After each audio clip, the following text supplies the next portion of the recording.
Hi, welcome to వేటు న్యూస్. ముందుగా శనివారం నాటి కరెంట్ అఫైర్స్లోని 10వ ప్రశ్నకు సమాధానం.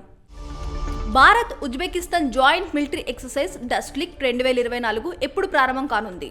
Option A April 13, option B April 14, option C April 15, option D April 16. సరైన సమాధానం option C April 15. India Uzbekistan joint military exercise Dustlik 5వ ఎడిషన్ 2024 ఏప్రిల్ 15న ఉజ్బెకిస్తాన్లోని టెర్మాస్ జిల్లాలో ప్రారంభమైంది. పరస్పర సహకారాన్ని, సైనిక సామర్థ్యాలను పెంపొందించడం ద్వారా రెండు దేశాల మధ్య వ్యూహాత్మక భాగస్వామ్యంలో ఈ ఎక్సర్సైజ్ మరో మైలురాయిని చేరుకోనుంది. మొదటి ప్రశ్న, యుఎస్ అధ్యక్షుని గోల్డెన్ వాలంటీర్ అవార్డు 2024ను ఎవరు అందుకున్నారు? Option A Valerie Adams, option B Jain Acharya Lokesh Muni, option C Yulia Navalnaya, option D Vijay Jain. సరైన సమాధానం option B Jain Acharya Lokesh Muni. American presidents volunteer service అవార్డును 2003లో జార్జ్ బుష్ అధ్యక్షుడిగా ఉన్నప్పుడు స్థాపించారు. యునైటెడ్ స్టేట్స్ లో కనీసం 500 గంటల స్వచ్ఛంద సేవ చేసిన వారికి, చుట్టూ ఉన్న వారికి స్ఫూర్తినిచ్చిన వ్యక్తులకు ఈ అవార్డు ఇస్తారు. ఈ ఏడాది Jain Acharya Lokesh Muni American presidents golden volunteer service అవార్డును అందుకున్నారు. రెండో ప్రశ్న, ఆన్లైన్ ఆధార్ ఏటీఎం సర్వీస్ ను ఎవరు ప్రారంభించారు? Option A India Post Payments Bank, option B NABARD, option C Punjab National Bank, option D Canara Bank. సరైన సమాధానం option A India Post Payments Bank. India Post Payments Bank కొత్తగా Aadhaar enabled payment system ATM సర్వీసులను తీసుకొచ్చింది. దీంతో ఇంటి దగ్గరే మీరు నగదు పొందవచ్చు. దీని ద్వారా మీ ఇంటి వద్ద నుంచే క్యాష్ విత్డ్రా, క్యాష్ డిపాజిట్ చేసుకోవచ్చు. బ్యాలెన్స్ ఎంక్వైరీ, మినీ స్టేట్మెంట్స్ కూడా చేసుకోవచ్చు. మూడో ప్రశ్న, అంతర్జాతీయ నార్కోటిక్స్ కంట్రోల్ బోర్డుకు జగజిత్ పవాడియా ఎన్నోసారి తిరిగి ఎన్నికయ్యారు? Option A 5, option B 2, option C 4, option D 3. సరైన సమాధానం ఆప్షన్ డి 3. ఐక్యరాజ్య సమితి స్వతంత్ర న్యాయ సంస్థ అయిన ఇంటర్నేషనల్ నార్కోటిక్స్ కంట్రోల్ బోర్డుకి భారతదేశానికి చెందిన జగజిత్ పవాడియా మూడోసారి ఎన్నికయ్యారు. నాలుగో ప్రశ్న, యుఎస్ఏ ఉత్తమ సైంటిఫిక్ పోస్టర్ అవార్డు 2024 ఎవరికి లభించింది?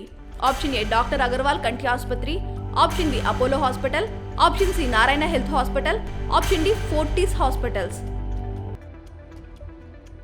సరైన సమాధానం ఆప్షన్ ఏ డాక్టర్ అగర్వాల్ కంటి ఆసుపత్రి.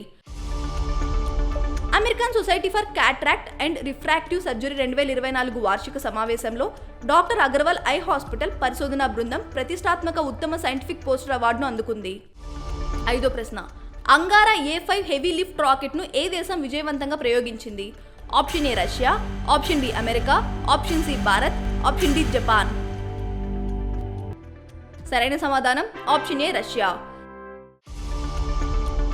రష్యా తన అంగారా A5 అంతరిక్ష రాకెట్ ను మొదటిసారిగా విజయవంతంగా పరీక్షించింది. రష్యా ఫార్ ఈస్ట్ లోని ఓస్టాచ్ని కాస్మోడ్రమ్ నుండి ఈ రాకెట్ ను ప్రయోగించారు. అంగారా A5 అనేది 3 దశల రాకెట్. ఇది 54.5 మీటర్ల పొడవు, 773 టన్నుల బరువు, 24.5 టన్నుల పేలోడ్ సామర్థ్యం కలిగి ఉంది. ఆరో ప్రశ్న, ఈ ఏడాది సాగర్ కవచ్ ఎక్సర్సైజ్ ఎక్కడ జరిగింది?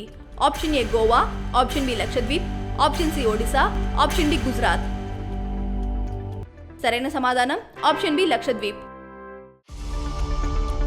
ఇటీవల లక్షద్వీప్ దీవులలో 2 రోజుల సాగర్ కవచ్ ఎక్సర్సైజ్ నిర్వహించారు.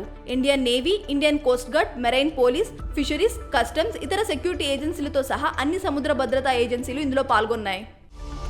ఏడో ప్రశ్న, ఏ దేశంలో ఓవర్సీస్ సిట్వే ఓడరేవును నిర్వహించే హక్కును భారతదేశం పొందింది? Option A Iran, option B Qatar, option C Sri Lanka, option D Myanmar. సరైన సమాధానం ఆప్షన్ డి మయన్మార్. మయన్మార్లో ఉన్న సిట్వే ఓడరేవును ఇప్పుడు భారత్ నిర్వహిస్తుంది. ఇరాన్లోని చాబహార్ పోర్ట్ తర్వాత ఇది భారతదేశం నిర్వహించనున్న 2వ విదేశీ నౌకాశ్రయం. కల్దాన్ నదిపై ఉన్న ఈ నౌకాశ్రయం కార్యకలాపాలను స్వాధీనం చేసుకునేందుకు ఇండియా పోర్ట్స్ గ్లోబల్ ప్రతిపాదనకు ఆమోదం లభించింది. ఎనిమిదో ప్రశ్న, తమిళనాడులోని వేల్స్ విశ్వవిద్యాలయం ఏ టాలీవుడ్ హీరోను డాక్టరేట్తో గౌరవించింది? Option A Allu Arjun, option B Prabhas, option C Ram Charan, option D junior NTR. సరైన సమాధానం ఆప్షన్ సి రామ్ చరణ్. వినోద రంగంలో చేసిన సేవలకు గాను తమిళనాడులోని వేల్స్ విశ్వవిద్యాలయం తెలుగు కథానాయకుడు రామ్ చరణ్ ను గౌరవ డాక్టరేట్ తో సత్కరించింది. చెన్నైలో జరిగిన విశ్వవిద్యాలయ స్నాతకోత్సవానికి హాజరైన రామ్ చరణ్ కు all India council for technical education chairman TG Sitaram, విశ్వవిద్యాలయ చైర్మన్ గణేష్ కలిసి డాక్టరేట్ ని ప్రదానం చేశారు. 9వ ప్రశ్న నేషనల్ జ్యుడిషియల్ అకాడమీ డైరెక్టర్గా ఎవరు నియమితులయ్యారు? Option A justice G Raghuram, option B justice Anirudh Bose, option C justice Sujoy Paul, option D justice Amreshwar Pratap Sahi. సరైన సమాధానం జస్టిస్ అనిరుద్ బోస్. సుప్రీంకోర్టు న్యాయమూర్తి జస్టిస్ అనిరుద్ బోస్ భోపాల్లోని నేషనల్ జ్యుడిషియల్ అకాడమీకి కొత్త డైరెక్టర్గా నియమితులయ్యారు. 10వ ప్రశ్న వరల్డ్ హెరిటేజ్ డే ఎప్పుడు? Option A April 15, option B April 18, option C April 17, option D April 16. మీ పరీక్షలకు ఉపయోగపడే కరెంట్ అఫైర్స్ను ప్రతిరోజు సాయంత్రం 7 గంటలకు మీకు అందిస్తుంది వేటు న్యూస్ యాప్. ఖచ్చితమైన వార్తలతో ఎప్పటికప్పుడు మిమ్మల్ని అప్డేట్గా ఉంచుతూ మిమ్మల్ని టాప్లో నిలబెడుతుంది. అందుకే ఇప్పుడే మీ ఫోన్లో ఇన్స్టాల్ చేసుకోండి వేటు న్యూస్ యాప్.